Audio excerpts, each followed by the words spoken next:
Yo, what's going on YouTube? This is technical side in here in today's video. Welcome in this tutorial. So today I'm going to show you how to install Kazam, the screen recorder on your Kali Linux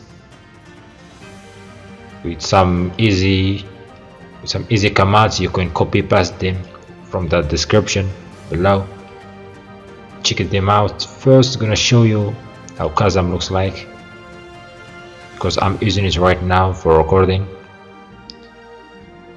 So it gives you the full screen record or taking a screenshot we're recording.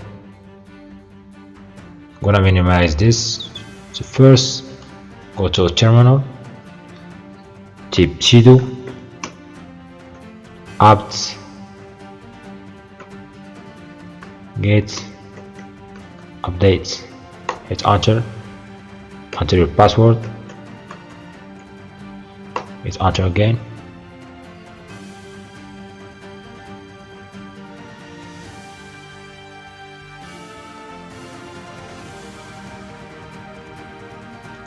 Enter this command again called sudo apt dash get space dash y space install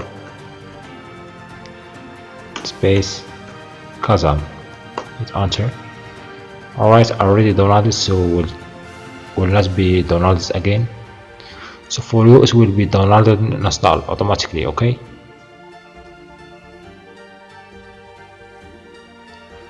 well, that's it for this video, guys. I hope you enjoy it. Don't forget to like and subscribe for more upcoming videos like this. See you later. Bye.